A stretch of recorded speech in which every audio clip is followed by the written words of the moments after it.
Hello and welcome to the show. Today I'm going to be driving some of the greatest, the fastest race cars in the world.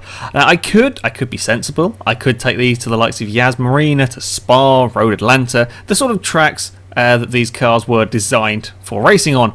Of course, I'm not going to do that. Instead, I'm going to take them to Bathurst because Bathurst is by far my favourite track on this game, and I want to have a chance to drive some of these cars around there where they're not normally driven. Now, we're not going to start with the Formula 1 car. We'll save that one till later. Unfortunately, I don't have the money to buy the other cars for this intro-y bit, since the Formula 1's the only one I have in my garage.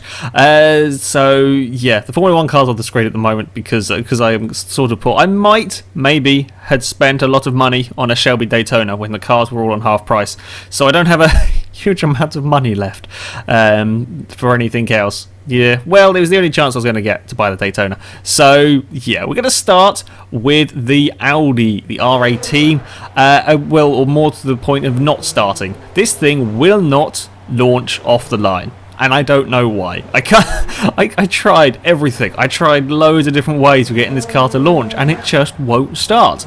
Now, I'm running manual and clutch, and there's just nothing I can do. I did eventually get it going, but it was because it was already moving, and I tried stopping it and trying again, and I still couldn't get it going. The only way I found to get this thing to go is you would kind of jump it forward a couple of times, and then it would have enough. It would have like 10 miles an hour of speed or whatever, and it would eventually get off the line. If this was an uphill starting line, whatever, I don't know how you'd launch the car. I've driven pretty much all of these sort of cars on Forza 4. Well, I've driven Le Mans prototype cars on Forza 4. You can launch them absolutely fine.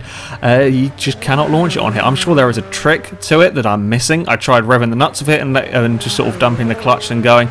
The problem is that clutches aren't designed to be a button. In real life, a clutch works very differently to a button.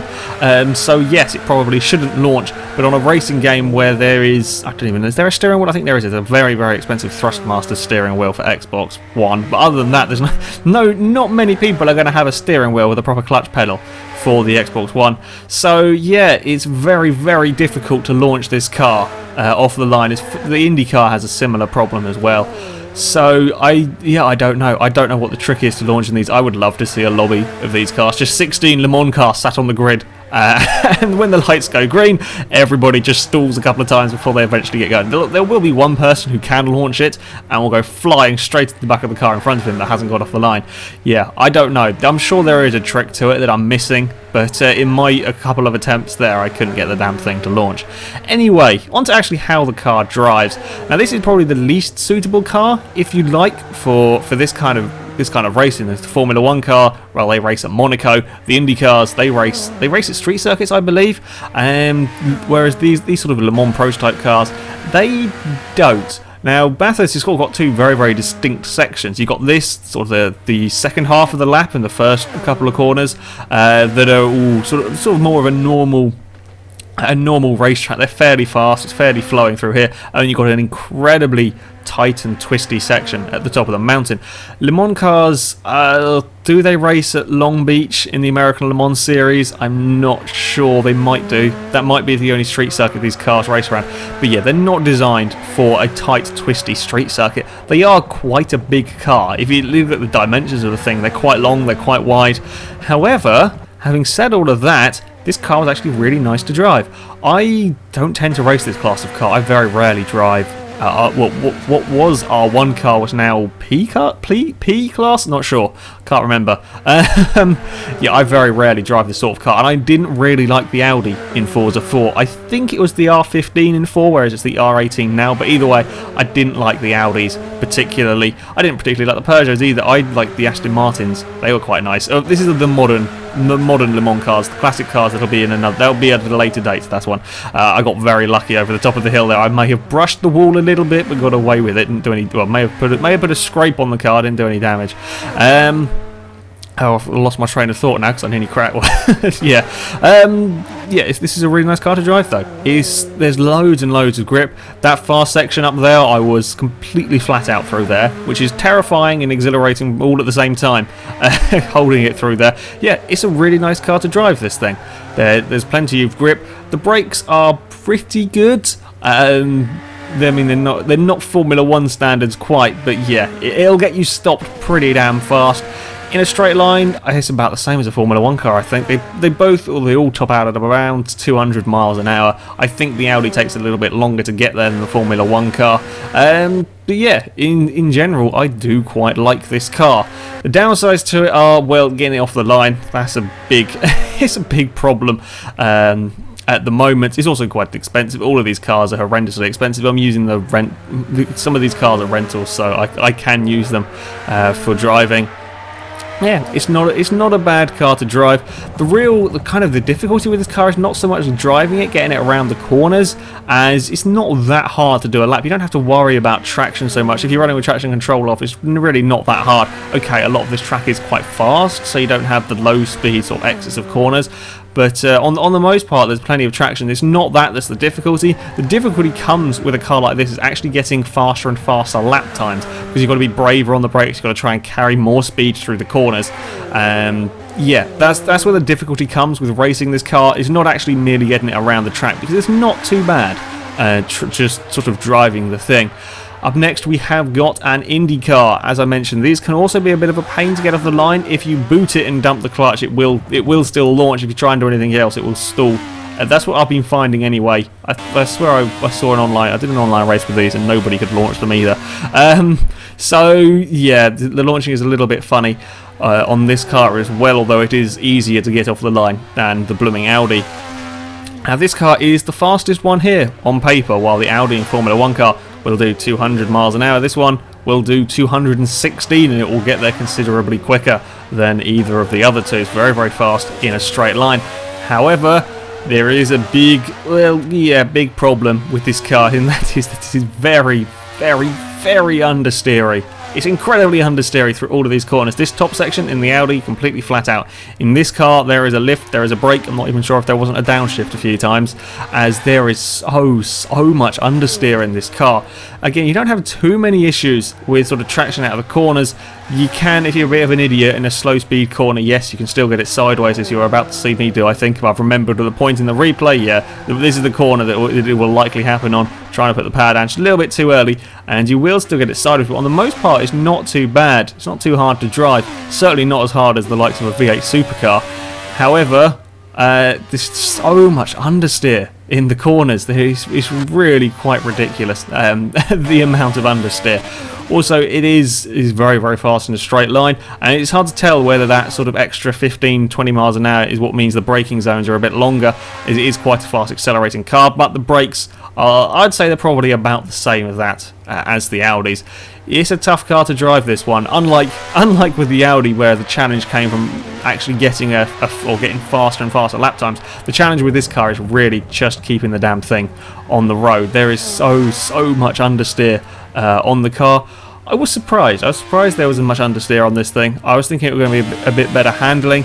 I know these. I'm never quite sure how the IndyCar series works. It does ovals and track circuits now. I think road circuits. I'm not entirely sure. No, tell a lie. I think I've seen it once, maybe. On Motors TV or something when I was flicking through channels.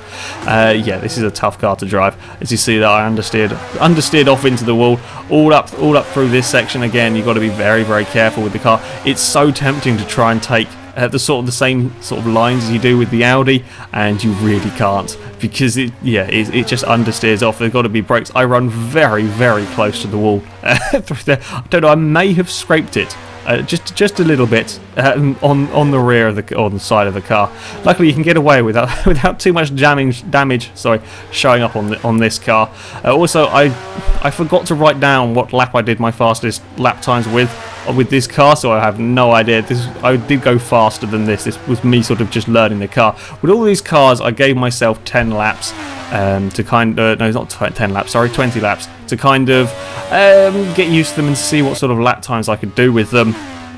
Because, yeah, I had to limit it, otherwise I would just spend all day in these cars. They are good fun. Even this, it is tough to drive, but it is still good fun. It's kind of rewarding when you get that lap together, knowing that this car is so difficult to get around a track. But yeah, still, it's a very, very, very fast car. Up next, we have got the Lotus Formula 1 car. Yeah, this thing is absolutely mental. It is pretty much the only way I can describe it. Now you will notice the DRS on the rear wing of the car, the little flap in case you don't watch Formula 1 on the rear wing. That is open. That's not controlled by me. I have no control of that. Ignore me bumping into a wall. This was my first lap with the car. I have no control over that rear wing at all. That is the game just decides when it's open and closed. It doesn't affect the car because it's open and I am flat out at 180 miles an hour through them corners and the rear wing is open. Yeah, that shouldn't happen. You wouldn't do that in a real Formula 1 car. Anyway, much like with the IndyCar, it's pretty good on traction on the most part, unless you're a moron. And yeah, it turns out I'm a moron. Yeah, you can spin this car, but again, this is only if you're pushing it a little bit too hard. On the most part, you won't have too many issues with this. Okay, again, partly down to the track, but yeah, it's not too hard to drive. Although if you do get it wrong, there's nothing you can do. I mean, it's hard enough saving a normal car, let alone something like this. As far as the handling goes on this thing, it is quite ridiculous. The brakes are utterly phenomenal. Like, sure, the car can carry an awful lot of speed through the corners, but there are other cars that can carry a lot of speed through the corners. This thing stops so fast. Like in a normal corner, you'll be coming sort of at the end of the straight in a normal supercar. Maybe you'll be braking at the 200-meter board. Maybe you'll be braking even a bit before that. On this, you'll be braking at the 100-meter board, and you'll still get stopped and turned and accelerated out of the corner long before the supercar can do anything. The brakes are ridiculous on this. Every time if you're really pushing this car, every time you go to stop to turn a corner, you think you're going to have a crash. Every bit of your brain is saying brake earlier, but you can just do it in this car because it has so much grip. Yeah, it's quite fast. Also, the engine in these, of course, are fantastic. They gain and lose revs absolutely ridiculously. They go from 0 RPM to 18,000 incredibly fast. It can actually be quite a pain when it comes to changing gears if you're running manual and clutch, pressing all the buttons very quickly. Because, yeah, you need to change up gears so fast in this car. Yeah, over this top section, the replay cameras are having real issues with this car. It's just keeping up with the speed this car goes through this section. You're not actually braking for this chicane until you're sort of made it through the first part. You're over the crest and down into the chicane before you ever need to put the brakes on in this car. It's ridiculous. There is so much speed in this car. Of course, it feels so fast as well because you're on such a narrow track. I've driven Formula 1 cars in the Formula 1 games and they don't feel as fast as this. But that's because of the track that you're driving this car on. It's absolutely mental. It really is. It's incredibly good fun, though. I could have spent all day driving this car. It really is excellent. It does look a little bit weird on the replays. I'm not entirely sure what it is about the way the car drives. I think it's partly down to driving it on a controller, which makes it look very twitchy. Like down here, it doesn't quite look natural. I'm also not sure if this isn't a bit of a glitchy, buggy replay. The sounds of the car go a bit wonky at some points. This is actually in the replay, not the fault of my capture device. The actual sounds seem to go a little bit wonky at some points. So maybe it's a slightly glitchy replay because, yeah, the car does look like it's twitching a lot. But driving a Formula 1 car on a controller, yeah, it doesn't quite work. It doesn't have the same sort of controller you would have on a steering wheel like down here. There's just bits of it that look a little bit unnatural. I'm not quite sure what caused that, but when you're driving the thing, it seems absolutely fine. Yeah, if you have this game, if you have the limited edition of this game, you will have been given a Formula 1 car. It's so much fun around these fast tracks. It is incredible. Up this bit here is my new favourite corners, especially the Formula 1 car. Going flat out through there, on the exit you are right up against the wall, and again, flat out through there, you've got a wheel almost on the dirt, and through here as well. Yeah, it's such a great car to drive. It really is. Again, much like with the Audi, the difficulty in this car is getting actually fast laps rather than driving the thing. It's not hard, considering all the speed, it's not that hard to just get it around the lap. It's getting that really fast lap that is tricky. To brake that little bit later to try and carry that little bit more speed through the corners. That's where the difficulty comes with this car. It really wasn't as terrifying to drive as I thought it might be on here. It's fairly straightforward to just get it around the track, but to get it around the track quickly, that's where the challenge comes with this car. Now, I've driven some of the fastest race cars there are in the world, but I thought I'd have a go with one of the fastest road cars. This is quite possibly the closest thing to a Formula 1 car outside the likes of a Caparo T1 that you will find that's road legal. These Ariel Atom V8s are incredibly fast because they weigh practically nothing. and have a very big engine on them. Okay, it doesn't have the top speed of any of the race cars here. It tops out at 175. However, I was hoping it would have the grip. I was very, very wrong. This car is not what I expected. Not what I expected from it at all. It's very terrible to drive. It's really, really oversteery, and it's not sort of like me putting the power down that's the problem with this car. Really, it has this very annoying sort of off-power oversteer. You'll turn into a corner, especially in these very fast corners here. You'll turn into a corner, you'll let off the accelerator, and then all of a sudden the back end will step around, and then you'll have a big crash. This is a really hard car to drive through these fast corners. I can't remember at what point it is. There we go. Yeah, the back end will just step out on you completely by surprise. It will catch you out every time because you're never quite sure at what point it's going to let go. Sure, you know, sometimes it's caused by me being a little bit eager on the throttle. Yeah, that's fair enough. But there are times when you're off throttle. There are times when you're just turning in and the back of the car will step around. And it is really a tough car to drive this. I was expecting it to be better. I was expecting it to have loads of grip. I was expecting it to be really fast through the corners. It's never going to be as quick around a lap of the track as any of the other cars we saw here because it doesn't have the speed. It has very good acceleration and very good brakes for a road car, but of course it's never going to be as fast as a race car. But I was expecting it to be very good through the corners, and it isn't. It's really, really not that good. Now, of course, this is racing on road tyres and with the normal standard brakes. I do go and upgrade them in a minute. But yeah, I was disappointed by the handling of this car. Now, I don't know what this car handles like in real life. I've never driven one. I have been a passenger for a couple of laps in an Ariel Atom supercharged. That was quite good fun, and that certainly seemed to have a lot more grip than this thing does. I mean, yeah, it's a fast car. It's never going to be as grippy as a Formula 1 car. But it's sort of unpredictable. It's not so much that it slides about a bit, it's that it's kind of unpredictable. This first corner is terrifying driving in this car because you can brake very, very late at it. You can get turned in and you'll think it will work. You think you'll be able to carry the speed and you'll get ready to accelerate out of it, and all of a sudden, no, we're going to go round like that. And then if you try and save it, much like with the Formula 1 car, if you try and save it, you're going to spin. Yeah, I'm not a massive fan of this car. Not in standard trim anyway. It's too unreliable. It's too twitchy. Doesn't have the grip quite that I would like. It's incredibly fast. Don't get me wrong. It's one of the fastest road cars you can buy. Not top speed wise, but around a lap of the track. If you can hold it all together and keep it pointing in the right direction, which is easier said than done through some of these high speed corners. Like here, it's a brake and a downshift. Whereas in, well, the Indycar it was a brake, it was a little bit of a brake, but even the corners that were flat out in the Indycar, this one wouldn't do because the back end would just step out and slide, and I had a very big spin and I didn't manage to save it. Yeah, that was me trying to be brave through that section, and that's what you get if you try and be brave. It's yeah, not the nicest car in the world to drive. As I said though, the other cars that we've tested here were running race tyres and they had racing brakes. So I went to the upgrade shop, put on racing tyres and racing brakes to this to see what it would be like, to see if it would be any better. And well, yes, it is going to be better. It still doesn't fix the problems though. It still has, I may have clonked the wall there. I didn't realise I smacked that wall when I was turning it around. My bad.